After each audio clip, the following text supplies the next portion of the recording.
Hey friends, this is Ann with Doubting Believer, and I want to talk to you about something really important. March 31st is the Trans Day of Visibility.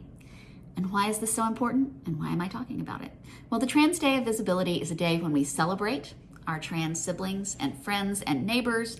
It is when we highlight the problems, the persecutions, the dangers they face in everyday life. I don't know that we need to highlight them so much this year. I hope we are all acutely aware of that with the proliferation of anti-trans legislation that is sweeping our country. But why am I talking about this? As a pastor, as a straight cisgendered person, why am I talking about this?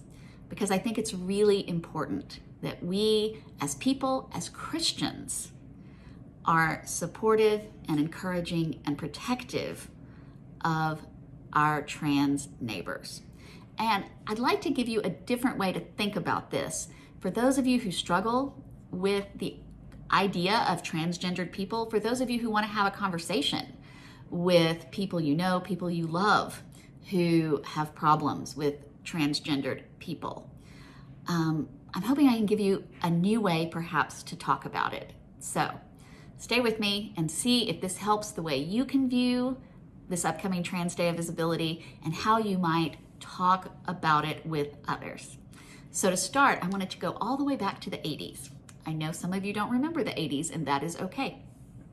I was a teenager in the 1980s, and that is when AIDS, HIV emerged. And when it first emerged, it came out as we thought it was a gay man's disease because it first showed up in the gay community. But it wasn't long before we realized that that wasn't true, that anybody could contract this virus, and we didn't know how it was transmitted. There was a time when people were unsure how it was transmitted, so much so that I think there was a whole year in high school where no one drank out of the water fountains. Like, that's how scary it was.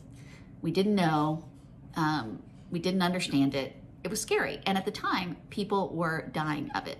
AIDS was a death sentence in the 1980s. So, why am I talking about this? Later on, even later, after we find out how it's transmitted, how it's contracted, how to prevent it, as you know, so often happens, fear overrides knowledge. So a lot of the fear stayed, even though we knew how it was transmitted, how we could prevent it. So there was an episode of Designing Women, which is a show that takes place in my home state of Arkansas, written by Arkansans. If you're not familiar with it, it's hilarious. But there's an episode in the second season that has lived rent-free in my head since I was 17 years old. And it has shifted the way I look at a lot of things. Isn't that weird? How a comedy television show can do that for you. So anyway, I'm going to show you this clip. It takes place when a young man, these Designing Women, they own an interior design firm.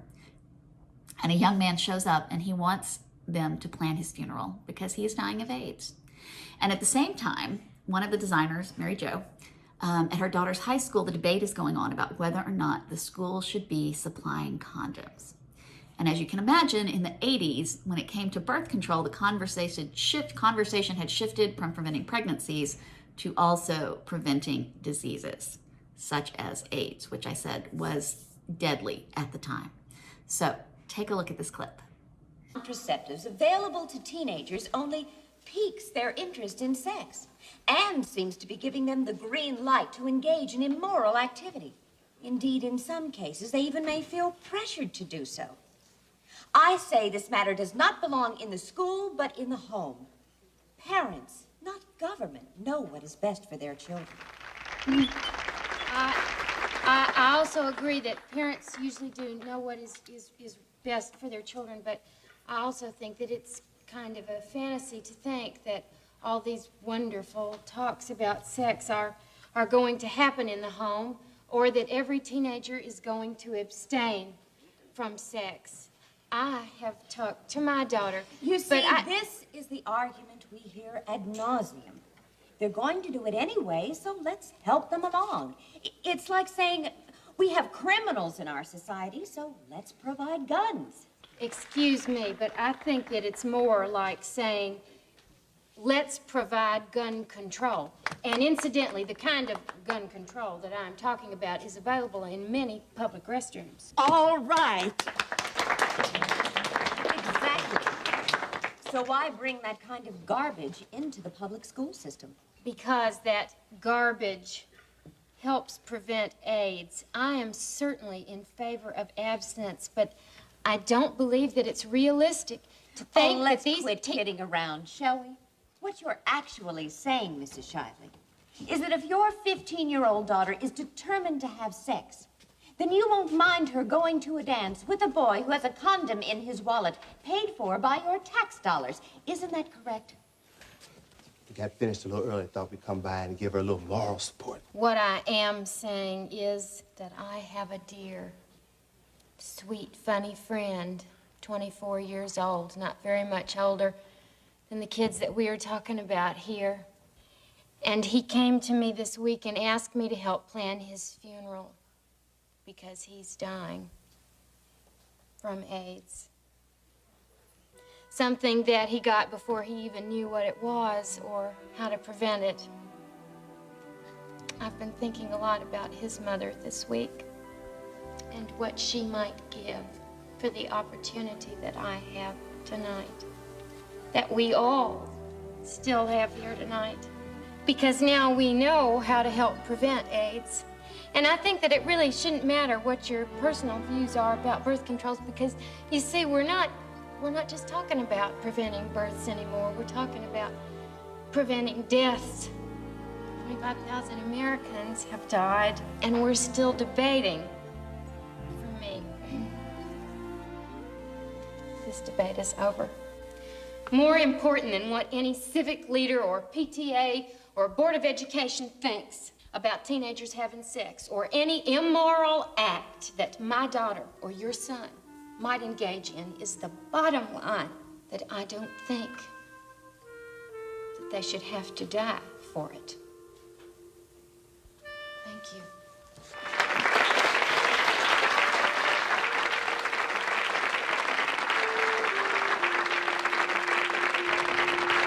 Okay, so why has this stayed in my head for so many years? It's because of what Mary Jo says about whatever decisions our children make, whether they make the ones we want, whether they don't, whatever decisions they make, I don't think it's something they should have to die for. The idea that we protect our people, especially our young people, from death any way we can is so important. I think we would all agree with that. I don't know that I would find many people to object to that. And what does this have to do with the Transgender Day of Visibility? Well, the suicide rate among transgender people is so much higher than it is amongst the straight cisgender population. And when you get to young people, a young transgender person is 4 times more likely to take their own life than their straight cisgender counterparts. Yeah, 4 times more likely. But did you also know that studies have shown that if a transgender young person has one, by the way, you can be one supportive and encouraging adult in their lives, the chances that they will take their own lives plummets. That's right. Your presence, your encouragement, your support can save a life. And so even if you don't understand what it feels like to identify with a gender different than the one you were assigned at birth, even if it makes no sense to you, your support and encouragement can save a life. There's a tenet or principle in the Jewish faith called pikuach nefesh. And please forgive my Hebrew. I do try, but I'm not very good at it. But it's the concept that saving a life is the highest principle we can adhere to, and it should override anything else. It should override any other rules, any other laws, any of our own preconceptions, any of our own feelings or beliefs. Saving a life is our number one priority as humans. One supportive adult for a transgender youth can save a life. And if that's not enough for you, as Christians, we follow Jesus Christ, who always stood up and stood up for and stood by the marginalized, the people on the outskirts of the community, the people that the folks in power said were not okay. Jesus always stood with and stood for those people. So as followers of Jesus Christ, I can't think of another group that is any more marginalized. We certainly have a number of marginalized communities in our world today, but one of the most marginalized is our trans community.